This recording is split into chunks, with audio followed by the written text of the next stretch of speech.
Why did you migrate? So this is like the number one thing that I'm asked, whether it's on TikTok, whether it's the people that I've bumped into back in the UK. And I think everybody has their own reasons for wanting to migrate and migrating. And my reasons were probably, I'd say, quite different to a lot of people's reasons. First thing the people, what mentioned is, I moved for, because of the deen. Like, I feel like I can't practice in the UK. Things are getting quite hostile here and stuff like that. And yes, there is a certain hostility in the air. But for me, it's more the fact that I can slow down and I can actually do the things that I want to do there without having to constantly feel like I'm being rushed. Like here in the UK, like everything is rush. Because again, that sort of example we gave before of sort of like the Amazon Prime side of things. But if I'm going to be frank with you, Saf, in terms of moving, there's a couple of things. Number one, I feel like the infrastructure here in this country is breaking. So if you look at the education system, for example, if you look at the NHS, you look at our system for like, even trying to book a doctor's appointment here, like it's like roulette. You got to ring in at 8 o'clock. If you're ringing at 7:59, the line's closed. If you're ringing at 8 o'clock, you got to make sure that you're within like the first 3 to 5 spots for you to be able to even get a doctor's appointment. So there's things like this, just infrastructure that is not, I feel like it's just not getting better here. Now, another big one is cost of living. Like cost of living in the UK since COVID has gone through the roof, like absolutely through the roof. And it's not going to get any better. It's going to get worse and worse as time goes on, just because of the spiraling debt that we have here in the UK. And that creates a drain on you. That creates a drain on you year on year. You've then got to, like you mentioned, you've got to improve so you can increase your income every single year, and it creates that pressure on you. Whereas in Egypt, where I am, the living costs are less. The weather obviously is lovely. It's warm all year round, which is very nice. And just generally, just slowing down, it's really been good. So, say for instance, what question did you ask yourself that made you decide to leave? Like what questions should people ask themselves that, depending on the answer, will decide for them if they should stay or leave? So, is where you are staying right now serving you? Like, is it serving your objective in life? And I think you referred to this at the start of the podcast. Like, is what you're doing now, like, how's it serving you based on where you are and in terms of where you want to be in life? And I feel like in UK, like one question that I would always ask is like, in terms of how much I'm inputting, how much am I getting back from the country in terms of output? Yeah. What am I doing more inputting, or am I doing, am I getting more back? How much am I doing? Whereas I feel like there, the balance is a little bit better. But in terms of a question, like, what you got to ask yourself is like, how? Let's think about this. Like,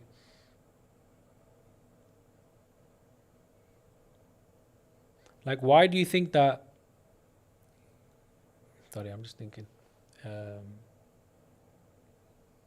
For me, really, it's about just the quality of life that I wanted. That's what it comes down to. Like here, I just feel like you're constantly overloaded with just the stuff here, just the negativity. It's a very negative environment, and it weighs on you. You don't feel like it does, but just by seeing it's in your psyche all the time. And obviously, like from a faith perspective, there's a lot of things that are there that you won't see here. You know what I mean? Like that help you on your journey while you're there. Shall I get into that? What? Just like about the stuff we were speaking about yesterday. You can't? Yeah, so like for example, one example is like, in Muslim lands, like you'll never see an advert for like gambling, for example. Or alcohol, or seeing like, just open like, nudity and stuff like there's a lot of controls over these things, and you don't think it affects you, but like you constantly even just seeing these things while you're out and about here in the UK, it does affect you. It does affect you, of course. And you're constantly on guard, here. And then I think on top of that, like there's been a lot about our children, You know, a lot of parents are concerned about just the stuff that was being taught in schools here, and just the quality of education as well here. Yeah. Like in the schools, like I remember, like I did send my kid to school, and like there was like 30 kids in his class with one teacher, and I just think, how much quality is he getting in terms of learning in a week? So how's that there? How in So terms of- it's actually interesting that we pulled him out here and was homeschooling here, and I know you homeschooled yourself as well, and we've continued that. And a few people have said, look, why won't you send him there? And what's actually interesting is that a lot of schools there actually follow British curriculum. yeah. They actually follow British curriculum, and they're taught by, you know, people who are, you know, very similar mindset to the UK. So, you know, I think it's just, But is that an issue? it's not an issue. It's Yeah. not an issue, but it's like, it depends what you want in terms of curriculum, what you want them to learn, Yeah. what they need to learn, what is essential over what is prescribed by, you know. I the think system. what people kind of mistake about homeschooling is there's about 7-8 different curriculums. So it's not like anti-British not to have UK curriculum. There's the Montessori, because different children learn differently. Some children learn hands-on, some learn visually, some learn orally, some have to go out in an environment. Some are the sit-down writing desktop. But and you got to pick the right curriculum that suits the behavior of the child. Now, obviously, in schools they teach a curriculum that's more general for all kids, but not all kids learn at the same pace, at the same style. Yeah, And, exactly. and that's the issue. That's why homeschooling. And I is think important. it's important as well. Like my child's very active. He's a very Yeah. active child. Yeah. He likes running. Like he doesn't sit still. Yeah. Look, he's still young. He's 6. But like the idea of him sitting down all day for 6 hours on a table and chairs. And then I remember once we went to his parents' evening, and the teacher was like, "Oh, he doesn't sit still." And I'm like, "He's 6." Yeah, but is that what you were saying yesterday? That over here, even when you want to do a good job of raising your children, the environment doesn't facilitate that. So then you are forced to get them into activities that puts them in an environment, but they're still not relaxed time. So for instance, they go school, and if you are homeschooling or whatever, and then after that you're thinking, right, if I leave him to his senses after 4, he's going to end up gaming or in an environment that's not good. Then you're going to send him to the mosque or madrasa, and then they finish there about 7, and then it's like, okay, I don't want him to watch late night TV, so I need to get him to bed by 8, and this constant bombardment of. So I think 100%. Like one of the things that I instantly noticed with my children when we went to Egypt was they just slow down. Like they just slow down, and I had time to think. They've got time to think, and there's not this constant rush of doing one thing after another. Like one thing that I've noticed here since coming back is that kids don't know how to just be. They have to be switched on to something at all times. So if it's not the TV, it's the iPad. If it's not the iPad, it's the computer. If it's not the computer, it's something else. And then, like, we think, like, okay, fine, sending them to school, okay, they're learning. Okay, sending them to madrasa, they're learning. Okay, sending them to wrestling, they're doing physical active. But that constantly requires brain activity. Yeah. Like, ask yourself, how much time is my child spending just out doing nothing? Yeah. Like, can you take them to, like, a park where they just be? And obviously the weather doesn't help here. So like most of the entire, 9-10 months of the year, it's quite tricky here. And I've been back a month, and we had, I think, 1 week of sunshine and 3 weeks of rain. Like it's been crazy. Like I'm gonna go back now, and it's like 32, 33 degrees. So I think, look, I know one thing that because I have parents asking me and stuff about hijrah and stuff like that. Look, it's not all sunshine and roses. Yeah.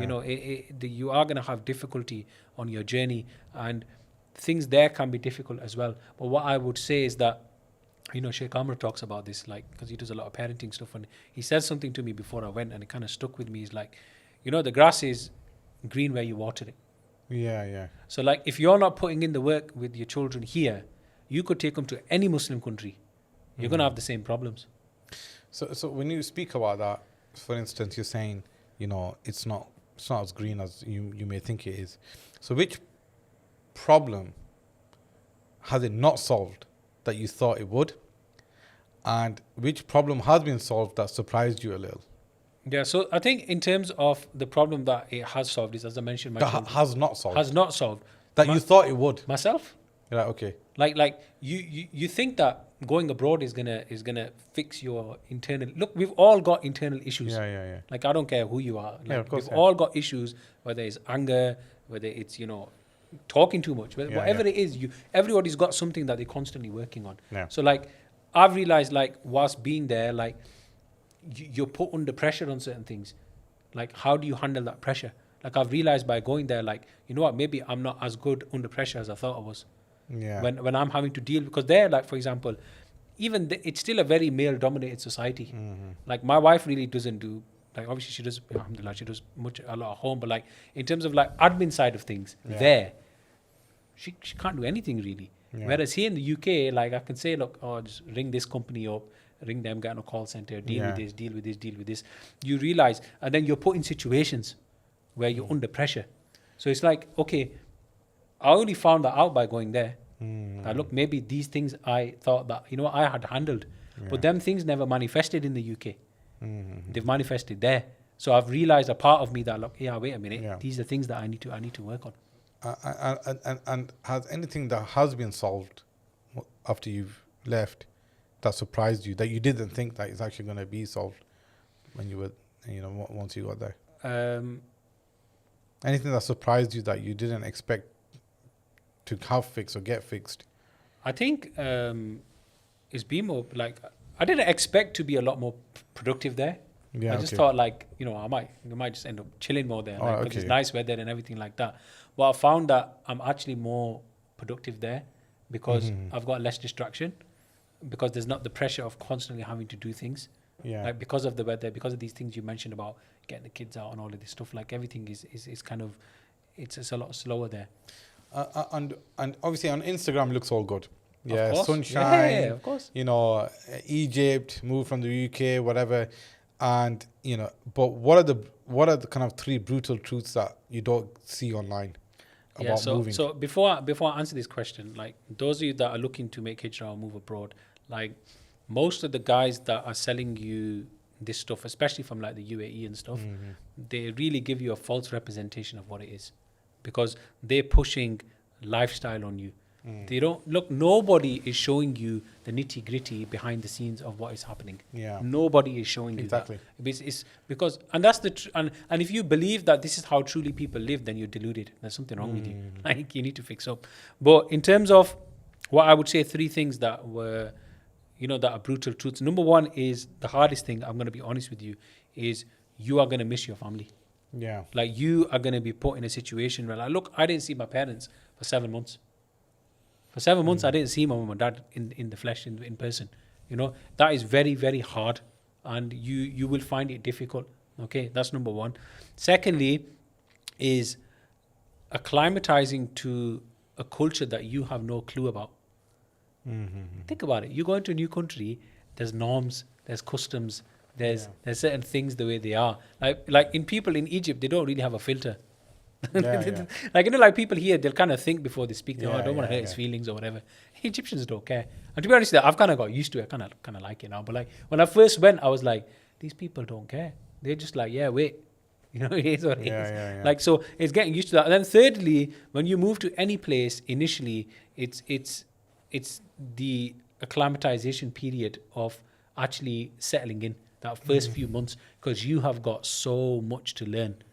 You've gone into this new place. Like, obviously I was learning Arabic, and I'm still learning Arabic.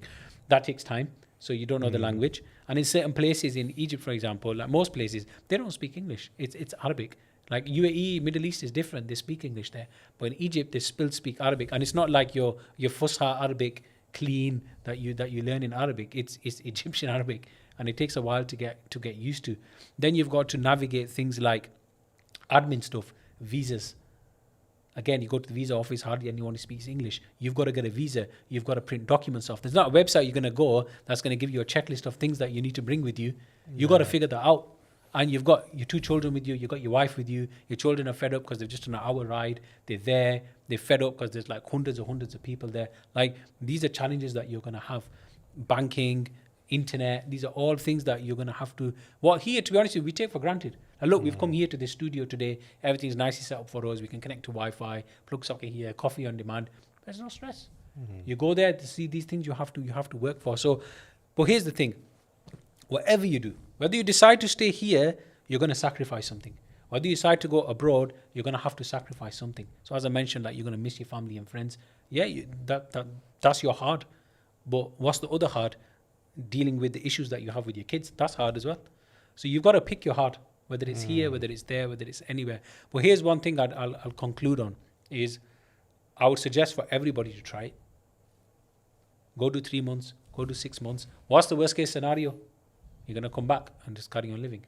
At least you've had an adventure. You've tried something that most people won't do. They won't get out of the comfort zone. They won't leave the comfort they have in their lives with their stuff. So, and another thing, one thing, Saf, as well, is like, if you've got attachment to things, you're going to struggle to make hijrah. You're going to struggle to go abroad. Like, if you like having things and you're dripped up in monthly payments and stuff like this, you've got to really live like a very, I wouldn't say simple, but you've got to live a life where you've not got a lot of attachment. Yeah. You can't have a lot of attachment if you want to move abroad, because attachment keeps you stuck to places. So I know brothers who want to go abroad, but then they've got their mortgage to think about. Yeah. So make the choice. If you want a big, nice house, a nice car, and you want to live here, and that's fine. But then deal with the challenges of that. Just like if you want to go abroad, your challenges are going to be different. So you've just got to decide where you want your challenges to be, basically. And what, for instance, if you were to say, do not move until you do this, what would that be? Speaking pragmatically, number one is to have savings. Like you shouldn't just go without like at least 6 months to a year's living costs. It depends on who you speak. Some people say a year, some people say 6 months. Number one, don't do that. Number two is like to have a really strong why. Like, because that why is going to carry you. So for me, a lot of it was my children. And like, for me, like, it's been harder for me than, like, my children love it. They get to play out, the weather's good. Obviously my son, his health's really good there. But I've suffered a little bit in terms of like yesterday we were at a gathering, for example, that sort of communal aspect that we have here in England, that community, friends. And I've suffered a little bit because for me to now do these things, I've got to step out of my comfort zone to go make friends. It's not as easy because... Is that there though? Is that sense of community, is it there the way it's here in some areas? I would say maybe in like parts of like Madinatul Nasser where like you've got other students and stuff, but like for families in like New Cairo, like it is difficult because a lot of the people that live where I live, they're normally working abroad, or they don't mix as much. And it's not just that, like sometimes there's like a culture gap between you, like when you speak to, like, don't get me wrong, the Egyptians, most of them, really, really nice, but it's different to having a conversation with someone from the UK. Because, you get along, you've got, British banter is unmatched. You know what I mean? Like, you're not going to get that. So community can be hard, it can be difficult. But one thing I will say is that a lot of people are moving out there. Like, I've met brothers from the UK who've moved out with their families. There's a lot of American families there who've moved out, and people get in touch and stuff. And it's only going to increase. Yeah. So just to maybe wrap up. So when the last time in Cairo or in Egypt where you thought this was worth it? And when was the last time you thought, wait a minute, was this a mistake? Yeah, subhanallah. You know what? Really good question. So one of the nicest days I've had was when we went into Old Cairo, and there's a lot of ziyarah there. There's a lot of places you can go, masjids, a lot of history. And I remember one day we visited the shrine of Imam Hussein, and we walked back out, and then I've seen Azhar, and I've seen everything, and I'm just looking around me, and I just like felt like so connected.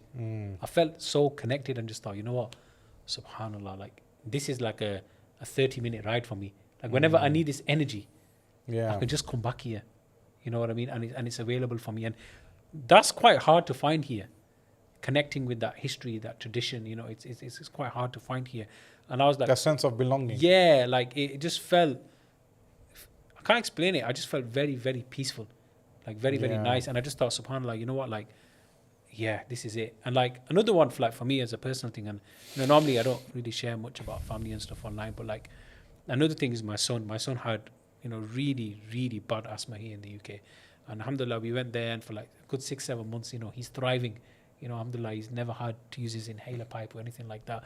Seeing him thrive was for me like, it's worth it. Yeah. Like, I might struggle because I don't have that same social circle there, or whatever, but he's thriving. And when I look at him, I look at my daughter, and I look at the way she's developed, her confidence levels. She can go out there, she'll go to a restaurant, she'll talk to the waiters, she'll talk to people. She's gotten very confident there. And I think that's worth it. And the flip side is when you have like issues of just admin. Like one day my electric went and in the morning there was something wrong with the card, and it took like a full 12 hours for the electricity to be restored, and it was 40 degrees that day. And people don't talk about this. When it comes to heater, they don't talk about these bad days. And can you imagine, like, you got a fridge full of food, you've got air conditioning that doesn't work, your internet. I've got clients that I need to get back to. My internet doesn't work. So and then you got me to get back to. I got Saf to get back to. I got Joe to give a brief to, and I'm like, what do I do? And at that point, you're like, oh man, I can't do this. And then you go to the office. The guy speaks Arabic. He doesn't understand you, and frankly, he doesn't care about your situation. He's like, yeah, just ring the office up. You ring the office up. They tell you to come in person. You go in person. They send you to another building. So like, this has happened to me. So like, you have bad days like this.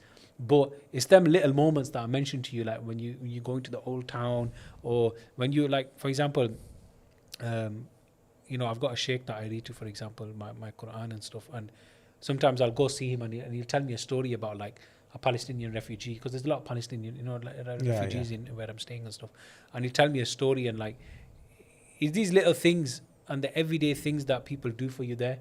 How kind some people are. Like, you go to the masjid, you'll have like a little kid there on a Friday. He'll just come and hand you some sweets, or it's like people's akhlaq, adab there towards teachers and towards you, and how they are with people. They're very, very loving, and the energy there is beautiful. Like, it's beautiful. Like, everywhere you go, you'll hear the Quran playing. Yeah. Like, and I know it's when I went. it's so nice. You get in a taxi, and the taxi driver's got Quran playing. You're walking in the shops, they've got Quran playing. You're going to the masjid, everyone's got a tasbih and stuff like that, and it's constant wherever you go. And that energy, that spiritual energy being around you, it has an impact on you. It affects you, and it's really nice. And I just think the pace of life there is nice, man. It is really, really nice. So, like I said, man, if you've got the means to go out, whether it's Egypt, Morocco, whatever it is, go try it. Go do it. You know what I mean? What's the worst that's going to happen?